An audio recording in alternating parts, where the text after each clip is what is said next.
So is it welcome back? Yeah, hello, us again. We're here with our twice yearly update. Yeah. I mean, the plan was to do it every month, wasn't it? But things just happen so quickly and you get so engrossed in what you're doing that.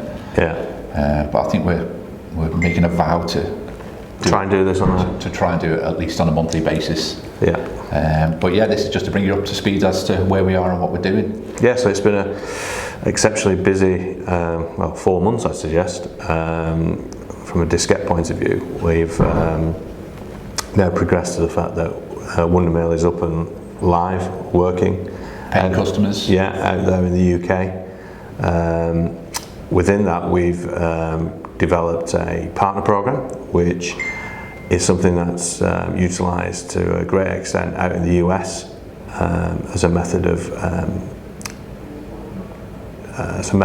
increasing sales. That's something that John, you've looked into, isn't it? Yeah, I mean, we've really gone to town on it. We've built like a dedicated partner portal. So the partner program is it's a really defined thing. It's not just like a here's your mates. Yeah, here's your mates and a conversation-led thing. It's a really defined offering, and yeah, I mean the response to it's been amazing, hasn't it? Yeah, I think they're over the moon with the collateral that they get, the support that they're seeing, the level of professionalism which is also illustrated in the brand. Yeah. And yeah, we started off on the basis of, like we always do, going to family and friends, and we established initially something like 15 partners. Of the 15, I'd say that we've got 7 that are active. And one of the big pushes for the next quarter is to get them actually selling the product, which is always it's a hurdle to get people to sell a third-party product. But you know, it's a proven methodology, and we all are aware of people buying franchises. This is a franchise without any cost to you as an individual, and you get the benefit of recurring revenue, which is what everybody wants to see. I think the other good thing about the way that we've done it, though, is because it is a defined entity. It doesn't matter whether you've got 15 partners or 200 partners. You know, it's the overhead is the same, because it's any time you need manual intervention, then that's an opportunity to automate it, isn't it? Yeah. So I think the plan is ultimately, you know, we'd have as many partners as we've got, you know, the ability for the system to cope with, really. Yeah. And each partner brings a different customer base, yeah, because they're selling in different environments and to different sectors. Yeah. So it's a very exciting piece of the puzzle. Yeah, I think that's a good way of putting it. I think, and also things that you touched on there, John, was the fact that you know, we see the partner program going all around the world. Yeah. And that brings us probably on to our next exciting announcement, that we're actually launching Wondermail into the US this week. Yeah. And there's been some initial hurdles to doing that around currency and things like that. Secure customer authentication laws and all this kind of stuff. But I mean, it's we stayed in the UK on purpose. That was a predetermined thing, wasn't it? Yeah, you know, definitely. What we're all about is learning what is the correct thing to do, and last thing we wanted to do was unleash it on the whole universe without understanding exactly what the customer need was and how we could address it. So yeah, we spent a good 4 or 5 months working in the UK. All our ad spend has gone in the UK. Every effort that we've made to sell Wondermail has been in the UK. But yeah, from tomorrow, touch wood, the code will be pushed live and we'll be in the US. So that's super exciting. Yeah. So I think in terms of Wondermail, we've come from a standing start back in February. We've had a team of 4 working on the product over that period. We've written some amazing content, which everybody's, you know, blown away with, really. Yeah. Because again, that's an education process. You bring new people on, educating them how you want them to write in your style, to your brand, and you know, really pleased with the level of interaction we've had with the outside world and internally. Yeah, I mean, it's a good point to touch on it in the, you know, previous businesses that we've run before we had Diskette.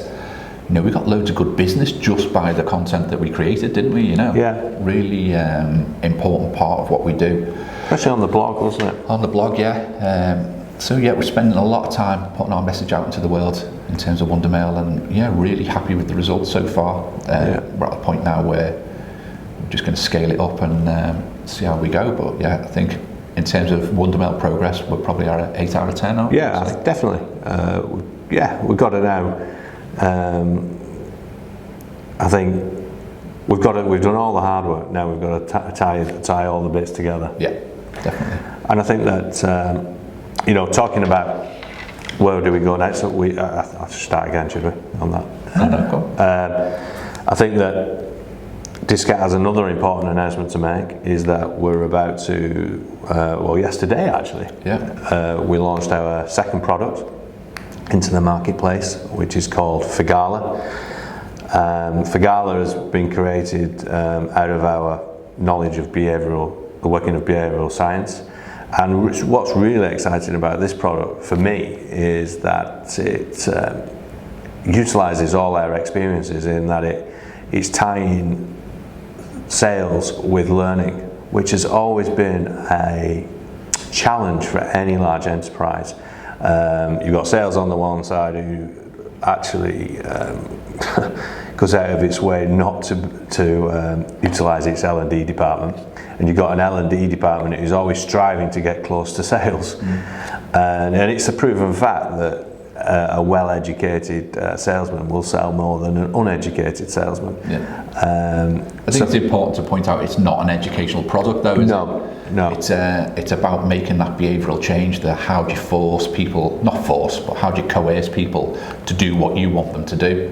And obviously where the most value in that in the modern world is encouraging sales to learn the techniques that they need to sell more. So even though that's where the gold is, it's just as applicable in customer service and any kind of behavioural change really. Yeah, I think where we've had for sales is because we know generally they've got budget.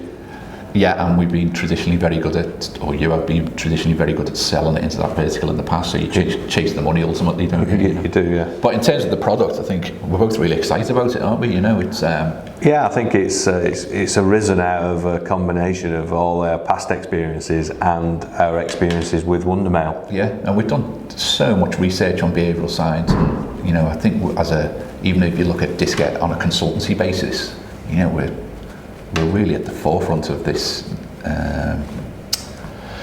crossover point between humans and computer interaction stuff, and I don't mean just on the design level. I mean what makes people act in the way they do, and how can you channel that activity into an outcome that you're happy with. Yeah, and I think it is for the larger organisations. Yeah, I think that I think it is an enterprise sale, and it will take a little bit of time to get the traction that we anticipate. But we've created it again from nothing.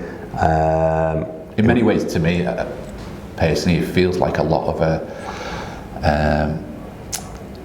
I want to say the word safe bet, but I don't mean that. I mean it plays very much into what our traditional strengths were as a team in the past. Which is Phil getting the enterprise sales and me going in and kind of backfilling with the science behind it all. So I think we're very comfortable with our sales approach on that, aren't we? Yeah, and I think we know our expectations and what to expect from a product like that. Yeah, but from my point of view, I think it's beginning to prove what we set out to do with Diskette, which was to make new stuff constantly and sell it. Yeah, and on that front, Diskette this year has grown probably 300%. I mean, in terms of headcount and stuff like that, we expect to double every 6 months over the next kind of 2 years. Yeah, we're facing the challenges of that, not from a cash flow point of view, but challenges of the actual logistics of it. And as everybody knows, when you're creating a growing business, where do you put people?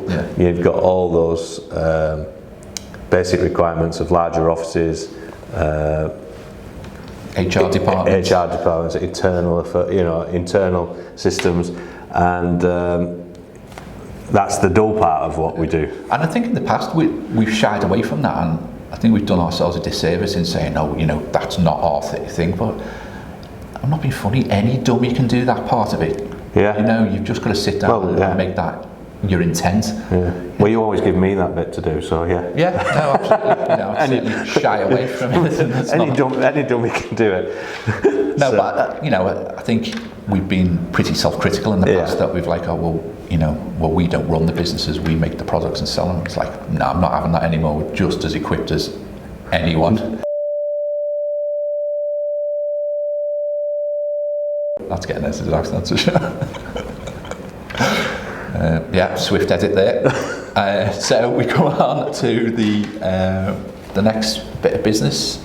I suppose the next part of the story for this 2019 is that we had an ambition to launch 3 brands this year, and Q4 will see the creation of Leaf Yard, which is much anticipated and being talked about by the team. And people outside the team, people are anticipating the launch. Well, we've got a lot of work to do, but we think that we should be able to achieve the goal of mid-January 2020. Yeah. All things being equal. But this is, it's going to be a big one, isn't it? It's our ambitions for Leaf Yard are way above anything else that we've done before. We're really excited about it. I think, the general consent, we always say we hate using the word I reckon, but it feels as though we've got something really big on our hands. Yeah, and we're putting things in it that have never been done before. Yeah. And doing things that we've never done before. Oh God, we just, let's be absolutely frank, we've been doing this kind of thing for 12 years together, more, 15 years together. It's kind of like, nothing's a certainty, but we certainly know the moving parts and how to put them together and how to make something attractive to a potential purchaser. Mm-hmm. And I think we've got the technology and the science. Yeah, and the determination. And wherewithal. Yeah, so watch this space on that, on Leaf Yard, definitely. Yeah, and on Diskette, I think that's a massive point I would like to make to anybody who's developing a business or going into software as a service. Don't get distracted. Stick to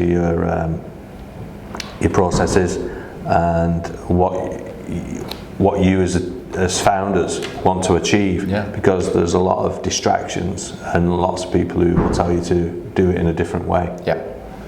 And it's very, very flattering that, obviously, given our track record and given how exciting Diskette is, it's flattering that you have people every week saying, do you want to sell it, or do you want some money, or do you want funding, or do you want, and it's like, well, no, we've got a job to do here and we're going to do it. Yeah.